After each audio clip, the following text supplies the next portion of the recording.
পাট এবং পাট পণ্য, পাট রপ্তানির ব্যাপারে আমাদের দেশে পাট উৎপাদন আরও বাড়াতে হবে। আমরা তার জন্য যার পণ নাই আমরা চেষ্টা করছি পাট উৎপাদন বাড়ানোর জন্য, এবং পাট উৎপাদন এলাকা যেগুলি রয়েছে সেই এলাকাটি আমরা আরও বাড়ানোর চেষ্টা করছি। আমরা সীমানাটা বাড়ানোর চেষ্টা করছি, ক্ষেত্র বাড়ানোর চেষ্টা করছি।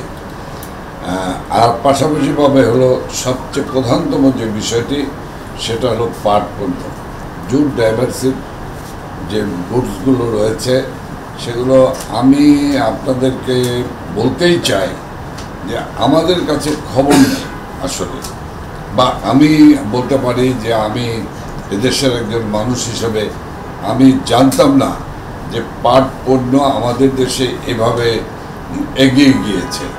এখন পাট পণ্য ও পাটজাত পণ্য এমনভাবে এগিয়ে গিয়েছে যে এটা আমি বিশ্বাস করি এবং আমি খুব আত্মবিশ্বাসী যে এভাবে যেভাবে উদ্যোক্তা সৃষ্টি হয়েছে এবং উদ্যোক্তাদের যাদেরকেই জিজ্ঞাসা করি তা যে এই উৎপাদিত পণ্যগুলি কী কী করছে তারা সবাই বলে আমরা বিদেশে পাঠাচ্ছি, অর্থাৎ বাইরের মার্কেটে আমরা খুব ভালোভাবে ঢুকে পড়েছি। এখন এই পাটজাত পণ্য যারা করেন খুব ছোট্ট ছোট্ট যে উদ্যোক্তা রয়েছেন এবং এখানে নারী সমাজই বেশি এগিয়ে এসছে। আমরা আপনারা জেনে থাকবেন যে সরকারের সিদ্ধান্ত মোতাবেক, মাননীয় প্রধানমন্ত্রীর সিদ্ধান্ত মোতাবেক বাংলাদেশ ব্যাংক ইতিমধ্যেই তাদের সিদ্ধান্ত জানিয়ে দিয়েছেন যে এই পাটজাত পণ্য উৎপাদনকারীদেরকে সরকার ভর্তুকি দেবেন।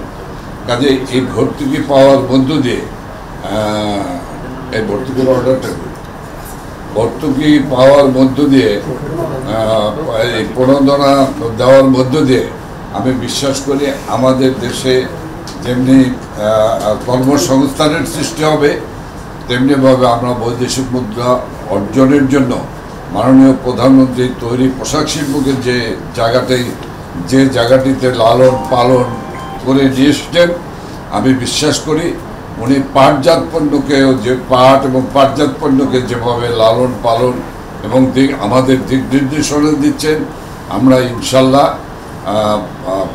পাট এবং পাটজাত পণ্য বিদেশে রপ্তানির মধ্য দিয়ে আমরা দেশের জন্য একটি আশাতীত সাফল্য অর্জন করতে পারি। একটি প্রশ্ন হতে চাই, যেটা বলছিলেন প্লাস্টিকের ব্যাগকে আপনারা নিরুৎসাহিত করে পাট ব্যাগ, এটা কি সারা দেশেই হচ্ছে এবং কবে নাগাদ হবে, আপনার কি সম্ভব হবে কিনা এটা করা? সবকিছু না, যে পলিথিনের অল্টারনেটিভ যে ব্যাগগুলি করছে আমরা এখনো ট্রায়াল পর্যায়ে আছে, আমরা এটি কমার্শিয়াল পর্যায়ে এখনো যাওয়ার মতো অবস্থায় আসেনি। কোনো রং মেসেজ মানুষকে দেওয়া যাবে না, আর সেটি হলো যে সঠিক মেসেজটি দিতে হবে।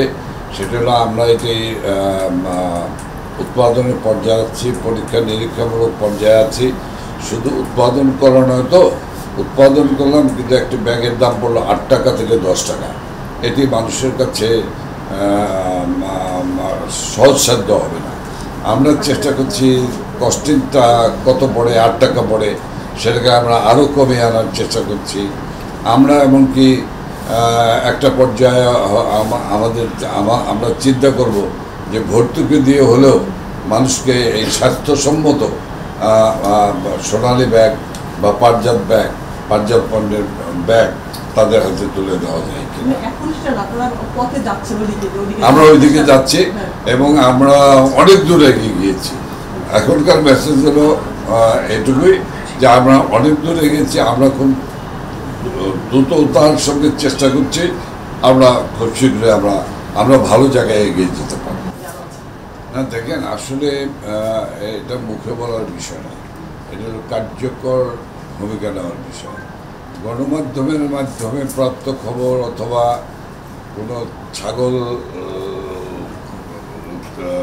কাণ্ডকে কেন্দ্র করে কোনো কিছুর শুরু থেকে আসলে যে কোনো জায়গা থেকেই তো যে কোনো একটা সূত্র ধরেই তো আসলে এগোতে হয়। তো সেই কারণেই যে সেই সূত্রগুলো ধরেই এগিয়েছে। কিন্তু দেখার বিষয় হলো যে যাদের নাম আসছে বা যাদের বিরুদ্ধে অভিযোগগুলি আসছে, সে অভিযোগগুলি কি ওভারলুক করছে কিনা সরকার, বা সরকারের তরফ থেকে সেগুলিকে ধামাচাপা দেওয়ার কোনো বিষয় আছে। দেখেন, বর্তমান সময় বর্তমান সরকার যাত্রা শুরুর পরেই এই বিষয়গুলি শুধু দেখছেন কেন, এর আগেও দেখবেন বহু এমপিকে দুদকের দরজায় ঘুরতে হয়েছে। বহু সংসদ সদস্যকে দুদক থেকে তলব করেছে, তাদের তদন্ত করেছে, বহু রথী মহারথীর বিরুদ্ধেও কিন্তু পূর্বে হয়েছে। কিন্তু তার পূর্বে যদি যান, তাহলে আমি প্রশ্ন করব, বিএনপি যে আমাদের ক্ষমতার সময় বা জেনারেল এরশাদ যখন ক্ষমতা চালিয়েছে, তখন আমরা বিরোধী দলে থাকতে আমরা সুনির্দিষ্ট অভিযোগ তুলেছি। আমরা হাওয়া ভবনের দুর্নীতি, হাজার হাজার কোটি টাকার দুর্নীতির অভিযোগ তুলেছি। কিন্তু সেদিন কি কোনো দুদক বা সেদিনের কোনো সরকার কি কারো বিরুদ্ধে কোনো তদন্ত করেছে, অথবা নোটিশ করেছে, অথবা তদন্ত করে দেখেছে, অথবা কোনো বিচার করেছে? করেনি। দেখেন, পদ্মা সেতুর মতো প্রজেক্ট নিয়েও যখন অভিযোগ এসছে, তখনও কিন্তু সরকার সেটাকে ধামাচাপা দিতে চায়নি। সেটি নিয়ে তদন্ত হয়েছে। সেই মামলায় একজন ঊর্ধ্বতন আমলাকে ঊর্ধ্বতন সচিব পর্যায়কে কিন্তু কারাগারে যেতে হয়েছে।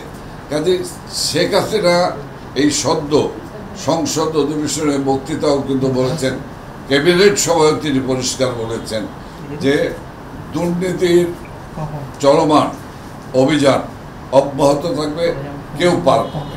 এটাই হলো মেসেজ মাননীয় প্রধানমন্ত্রী শেখ হাসিনার পক্ষ থেকে। সে যেই হোক, কেউ পার পাবে। দুদকের পাশাপাশি তো গণমাধ্যম, এত বিশাল গণমাধ্যম জগৎ সৃষ্টি করেছেন মাননীয় প্রধানমন্ত্রী শেখ হাসিনা। সে গণমাধ্যমও তো অনুসন্ধানী রিপোর্ট দেবেন, সেটাও তো একটা মাধ্যম খবর পাওয়ার। কাজে গণমাধ্যম কাছ থেকেই অনুসন্ধানী রিপোর্টগুলি কিন্তু আমলে নেওয়া হচ্ছে।